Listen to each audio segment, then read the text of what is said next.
Welcome to You Heard with Nerds. I'm Brett. I'm Dorian. And we got some nerd news for you. Mm-hmm. But before that, make sure you like and subscribe this video. If you're listening on Apple Podcasts or Spotify or Google Podcasts, make sure you subscribe and leave a review. Great, helps us out a great deal. So what do we got this week, Dorian? So we're going to be talking about the WandaVision trailer. We're going to be talking about the latest delays at Marvel, the new game from Supergiant Hades. But first things first, Xbox is playing for keeps. Yeah. Microsoft bought Bethesda about a week ago from when this podcast airs, and they essentially acquired ZeniMax Media, Bethesda's parent company, for $7.5 billion. This acquisition includes The Elder Scrolls, Fallout, Wolfenstein, Doom, Dishonored, Quake, Starfield, and a couple other franchises that are fairly notable in there. But as of right now, the studios are basically going to be keeping like the staff and the leadership pretty much the same.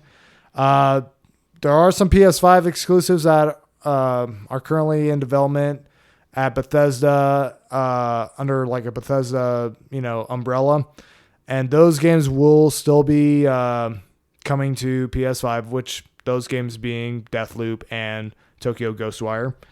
And it's unclear whether or not all Bethesda games going forward are going to be Xbox exclusives, or if they're going to be kind of, a little bit of leeway there. I mean, right now the word is games will be exclusive on a case-by-case basis.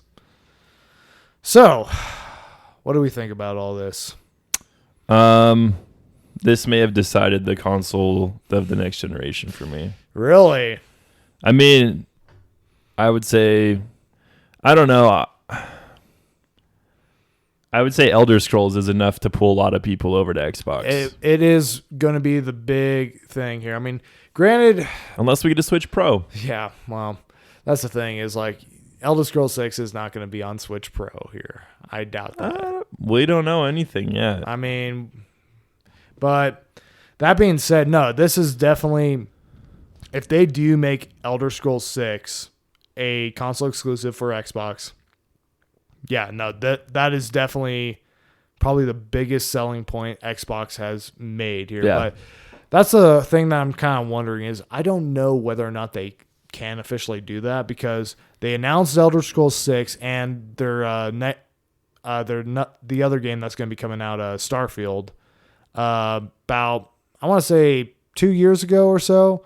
Now, I don't know what the situation is, but there might be already some licensing deals already happening for like specific consoles before this acquisition ever took place here. So maybe not. Hard to say. Yeah. So interesting. I mean, right now, there's no confirmation on whether Elder Scrolls 6, next Fallout, all these other games that come directly from Bethesda Softworks, if they are going to be showing up on PS5 or not, but hard to say here. No, this is an absolutely huge move for Xbox. I mean, this is it's funny because we were talking about, I don't know, a couple weeks back about them buying WB Interactive here. Yeah. Which that move seems so much tamer compared to this one here.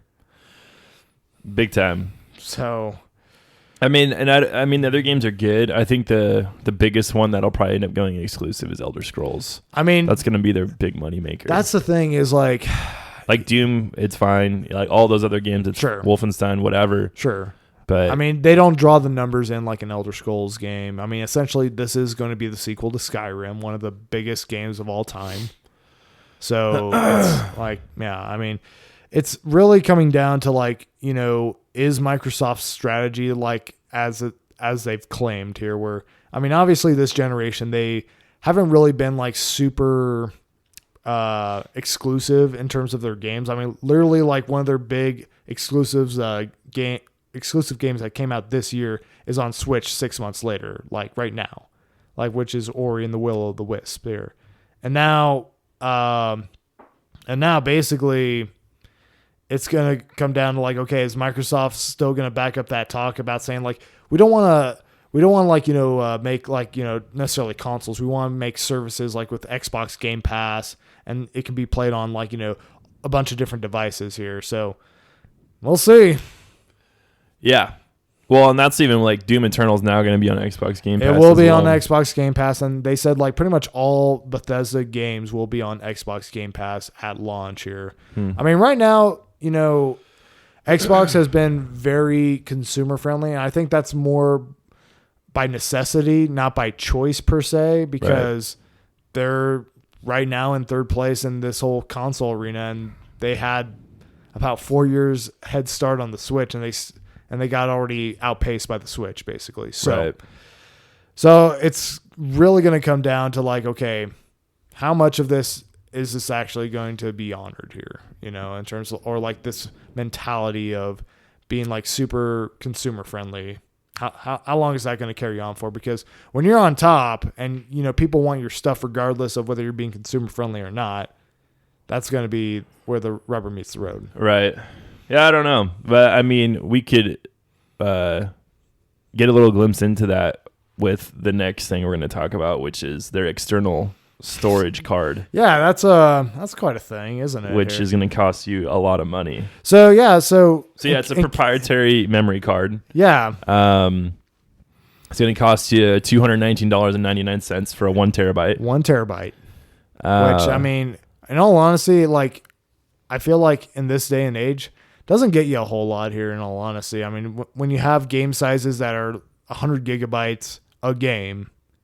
Yeah, I mean, if you're playing them all at once, but sure. Yeah, especially with game sizes growing for the next generation, it's probably going to be more the standard as 1 terabyte going forward, I think. Yeah. Now you can still use like your USB drives, but it's not going to promote like the quick load that they promised with the next generation. Yeah, that's what the memory card is essentially supposed to be supplementing here. Yeah, it's supposed to run a lot smoother with this memory card, but honestly, who knows? And yeah. I mean, did we mention the price on this thing? I just did, yeah, $219.99. Yeah, I mean, and that's the thing is like, even like, because I upgraded my hard drive for my PS5, like I think about roughly a year after I got it for like 1 terabyte. I think that was like roughly about, I want to say that was like between like $50 and $80, somewhere around there. And like it's an actual hard drive that you got to like, put in and install here. Right. This is like, yeah, this is kind of. Yeah, I don't know. I don't know, man. I mean, I figured like the price would have gone down at least a little bit by now here, potentially. I mean, technology is getting more advanced, so I think that's the biggest thing right now. I think that price will come down once like stuff comes out and people aren't buying it because no one's going to pay $220 for memory, I don't think. Well, especially considering how it's like for that price, if I'm going to pay that much money for a memory card, it needs to basically get me through the generation. Like, yeah, it needs to play games too. Well, right? But no, it needs to get me through the generation here. Like, and 1 terabyte, it's not gonna do it. Like, yeah, you do already have like the other terabyte on like, the Series X and all that. But I mean, so that's 2 terabytes of storage here, and it's just like you're not going to get that. It's not going to be enough for if you're going to be consistently gaming and you want to have all your games installed, ready to go at a moment's notice. Yeah, that's what it comes down to is like, what are you wanting to play? That's going to be the talk of the next generation, I think, is just not enough memory. So, yeah. I don't know. I feel like if it was like $99, it'd be way more approachable, but $220 for that is it's ridiculous. Steep, to say the least. It's steep. It's very steep. I mean, can you imagine how much Elder Scrolls 6 is going to be in terms of memory? Probably 200 gigs. I mean, at this point, I wouldn't be surprised here. I mean, it's absolutely insane. And so you're literally saying like, okay, 10% of the available memory you have to you through the hard drive and the memory card. Yeah, 10% is going to be taken up by just one game. Right. So, yeah. Well, let's talk about some Marvel / TV show / delays going through here. WandaVision got a trailer recently. Yeah. It was okay. Yeah. It doesn't really let you know about the plot hardly at all because it's really hard to even understand what's going on. I mean, by and large, it's a tease for the most part. They don't go very into specifics. I mean, you get like little hints and clues as to like what might be happening for the most part. Yeah, and it's interesting because, I mean, supposedly it's coming out this year, and we're already in basically beginning of October, and we got 2 more months left in the year. Yep. And then the year's over. So, like, where's the other trailers that are going to... Or is this it? This might be it, and then they just released the show. I don't know. This might be it. I mean, because this seems like a show that one of the main draws to it is kind of the mystery behind it here for the most part. Yeah, I mean, I'll watch just to figure out what the heck the show's about. Well, and also, right? if the rumors are true and it does lend... if it does lend itself to, like, Phase 4... of the MCU in a big way, then yeah, I mean, obviously it's going to be required reading for the most part, so to speak. But yeah, I mean, I think it seems interesting. I mean, it definitely looks like, in the trailer, Wanda is starting to lose it. I mean, but this is going to be something that I'm not really going out of my way to watch this, because if this does come out in December, like it's been previously reported on, and Disney has, continued to say that, yeah, this is still coming out this year, then this will just be active probably when The Mandalorian is still airing roughly, or at least like getting or just wrapping about wrapping up. And so my Disney Plus subscription should still be active at that point. I'll probably just watch it, then cut the cord again until something Winter Soldier or and Falcon come out. I mean, whenever that's going to happen. Yeah. Did they release the full episode slate for Mandalorian? I can't remember. I do not think they did. Okay. I'm guessing it's 8 again. Probably. So you got 8 weeks. Yeah. I mean, it'll take you through December. Yeah. So. Yeah, exactly. Cool. Well, and then they just announced on my way to record this episode. Yeah, just freshly announced. Nick Fury Disney Plus show. Mm-hmm. So. No idea what that's about. Right. So, I mean, they announced like some of the writers, and obviously Samuel L. Jackson's going to be returning. It's not going to be. It's not going to be like Young Fury. Young Fury. Even then, they just CGI'd him. They CGI'd him. So, there's a precedent to like just make Young Fury just Samuel L. Jackson. There's no reason why you wouldn't have Samuel L. Jackson in there. But in any case, so there's no concrete details on like the plot or when we can expect this here. It's just coming out. It's just coming out, just freshly announced. What do we think this will be here for the most part? Like, what are your thoughts? I'm guessing it's going to, like we saw him on that big spaceship. Yeah, spoilers for Spider-Man Far From Home, yeah. If you haven't seen that already, then that's on you. It's been a long time. You're a little behind, yeah. So yeah, I think it is going to have to do with S.W.O.R.D. potentially, where... the sister agency for like S.H.I.E.L.D., which is like kind of like the interplanetary type of defense system. Yeah, I think it'll probably set that up maybe and fill in some gaps that we saw in some of the movies maybe. Yeah. Like you said earlier, you're talking about the Skrulls invasion type of thing, Secret War. Yeah, kind of a twist on it or something along those lines here. Like, yeah, maybe there's another party of Skrulls that are not good. Yeah, I don't know. That would be probably my assumption is that there was a band of Skrulls that essentially went rogue, and then basically they have to work with the Skrulls to stop the bad Skrulls or something. Yeah, along those I can lines. see that happening. Potentially. Yeah, I just know it's going to have Nick Fury in it. Yep, that's about it. So let's talk delays, okay? We talk about this almost every other week at Pretty least. much, yeah. Maybe every week. Yeah. But Marvel's basically saying, hey, we're not going to release anything the rest of this year. We're going to push everything back to 2021. Which this will be like the first time in 10 years there hasn't been a Marvel movie, like an MCU movie. I'm trying to think. There wasn't anything before Corona, was there? No. There was at least like one movie, if not multiple movies that came out like after, post Avengers here. Yeah, so Black Widow's getting moved to May of next year. Yeah. May 7th, 2021. Yeah, from the November 6th release date here. Which was their original release date in May? Their original release date was in May, so this is like almost year. literally 1 year after the fact that they were planning on release it. Yeah. And then Eternals go from February of 2021 to November of 2021. So we're still about a year out from Eternals, essentially. Yeah. Yeah. And then Shang-Chi got delayed just a couple months, which isn't actually too bad. Yeah, basically. So it's gonna be a July 2021 movie. Essentially from May 7th, 2021 to July 9th, 2021. So basically swapped dates with Black Widow. That way Black Widow could have be kind of front running the Phase 4 movies here, basically. Yeah.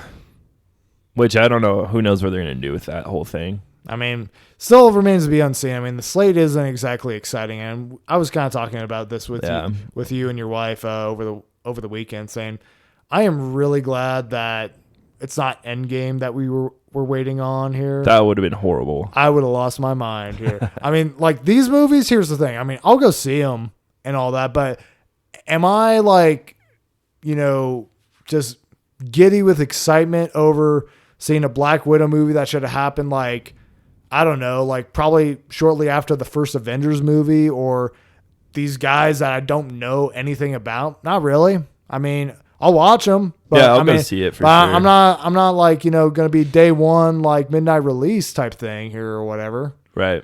So. Yeah, I get that.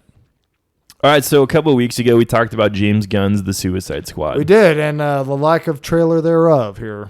And we already got more news on that front. And still no trailer. And still no trailer. Peacemaker, a.k.a. John Cena, is getting a spinoff and potentially coming back for a sequel already.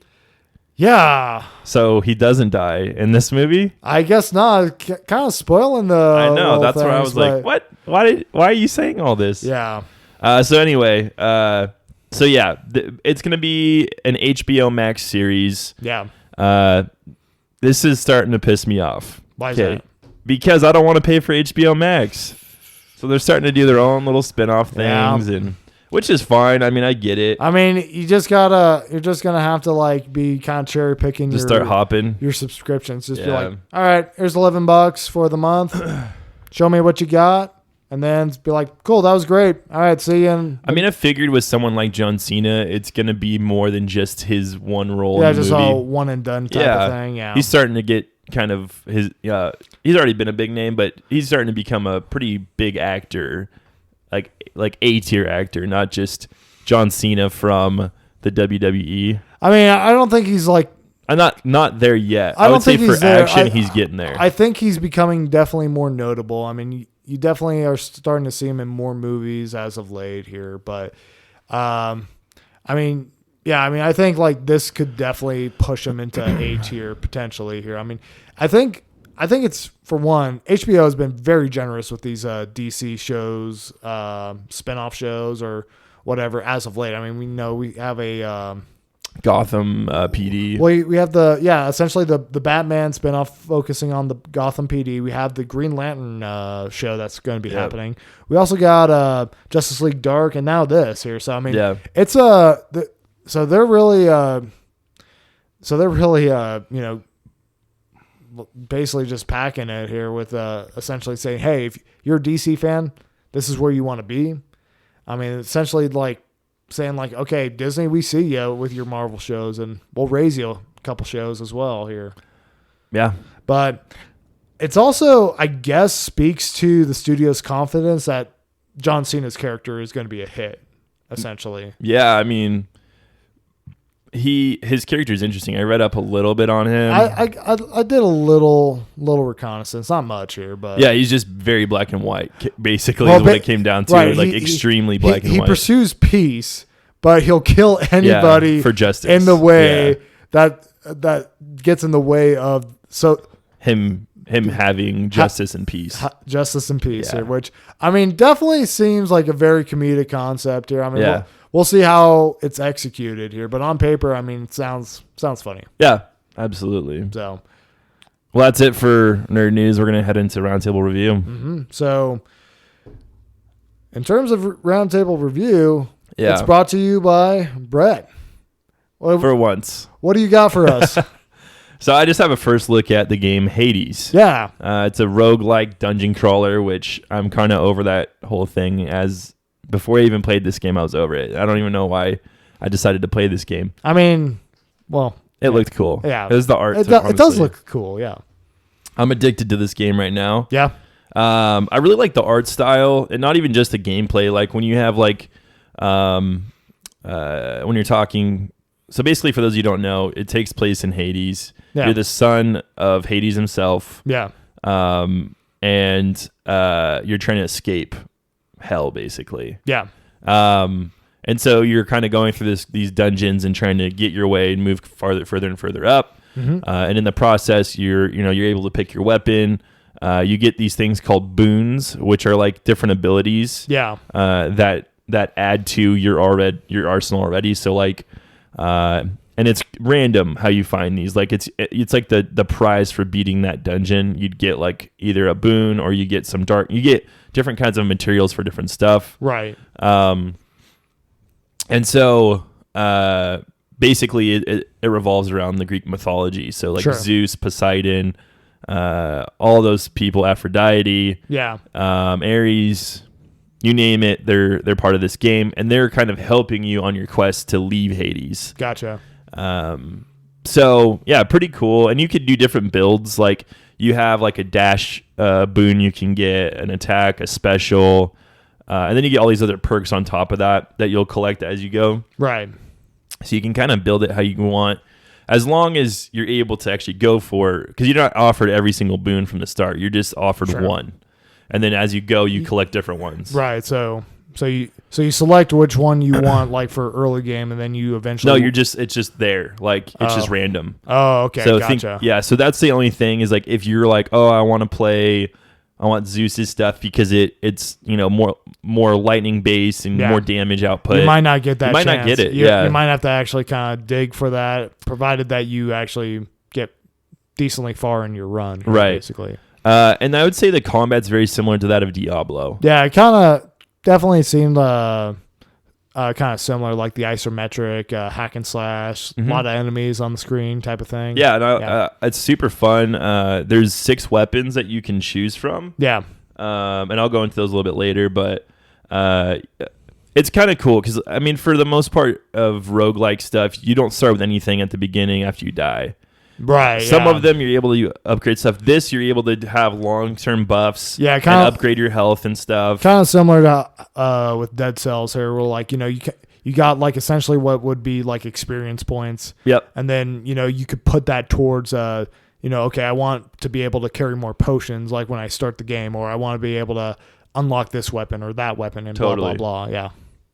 But yeah, I really like just the art style that they chose. Like I said, but like more so when when you're talking, when the dialogue's happening, it's like a picture of you, like a drawing of you. Yeah. And so that's what looks pretty cool. Yeah, it's kind of like what kind of comic booky looking, or kind A little bit, yeah, just really well done. Okay, nice. Yeah, and the other thing about this is it actually has a story, which I think is different than most rogue games. Yeah, There's a lot of dialogue that you can go through, and the story kind of builds on itself as the more you die and come back to Hades. That's cool. And the more you talk to people, basically. And sometimes they give you perks, like they'll give you some kind of I can't remember what they're called, but basically you start off with like an item that will give you a buff. Yeah. So yeah, I thought it was really good. I think the character dialogue's pretty good as well. What I don't like really, it is a rogue game. I mean, so I mean it's. I wish it was more like Diablo at times. Like I think it would be a cool concept to do like a Greek god Diablo. So not like any random generation, like places that just stay the same. The places you're going to and all that here. Yeah. And like not having, like just having your loot just stick with you type of thing. Okay. Might be cool. I don't know. But that is what draws you in, is the roguelike. Well, exactly. I mean, that's the thing is like it's kind of that it's kind of, I guess, like that speedrunner mentality a little bit to it. It's just like, okay, that run didn't go so well. I'm going to try this time and see if I can actually make it here. And then, you go in not knowing exactly what to expect just because the layout's different, the enemies might be different, all that stuff here.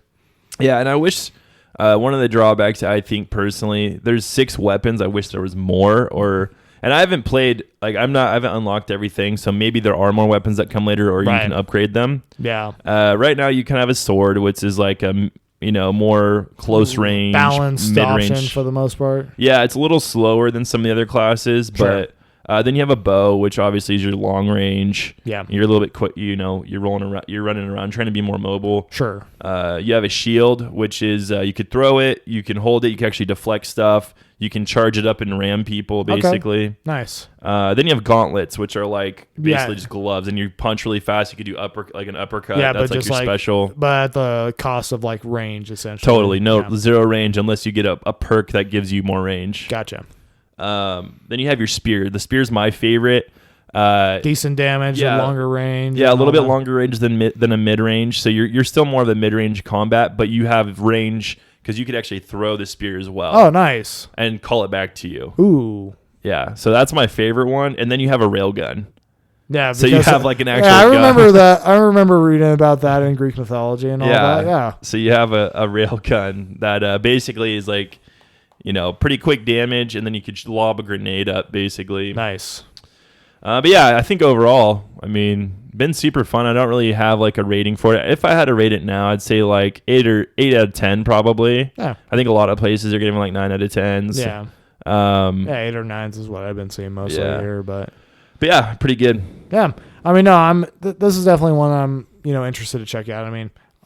I'll get around to it at some point. Right now, I'm about 109 stars deep in 64. Dang. 11 left. That's a lot. That's a lot. It's a lot of time. Not really. That's a lot of time. Anyhow. So that's it. That's it. Thank you guys for listening. We greatly appreciate it. Check us out on our social media and YouTube. And have an awesome week. And remember, everyone's a nerd about something.